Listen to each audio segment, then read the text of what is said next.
இன்னைக்கு நான் உங்ககிட்ட 9வது சீக்கிய குருவான குரு தெக் பகதூர் அவருடைய வீர தியாகத்தை பற்றி சொல்ல போகிறேன்.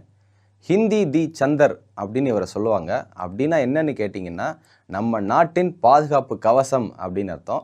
இவரை ஏன் இப்படி சொல்கிறாங்க அப்படின்னு கேட்டிங்கன்னா, 17ஆம் நூற்றாண்டில் முகலாய அரசரான அவுரங்கசீப் பொதுமக்கள் கிட்ட எல்லாருமே கட்டாயமாக முஸ்லீமாக மாறியிருக்கணும் அப்படின்னு கட்டளையிடுறாரு. இதை கேட்டு பயந்து போன காஷ்மீரி பண்டிட்ஸ் இவர்கிட்ட உதவி கேட்குறாங்க.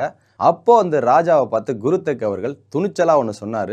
முடிஞ்சா என்னையை மாற்றி காமி, எங்கள் மக்கள் தானாக மாறிவிடுவார்கள், இல்லைன்னா எங்கள் மக்களை நீ தொந்தரவு பண்ணக்கூடாது அப்படின்னு சொல்கிறாரு. பாய் மத்திதாஸ், பாய் சத்திதாஸ், பாய் தயாலா இவங்க எல்லாருமே இவர் கண்ணு முன்னாடியே உயிர் தியாகம் செய்கிறாங்க. இறுதியாக 1675 நவம்பர் 24 பகதூர் அவர்கள் உயிர் தியாகம் செய்கிறார். மற்றவர்களின் உரிமைக்காக நிற்பதுதான் உண்மையான வீரத்தனம் என்பதை நிரூபித்து காட்டியவர் இவர்.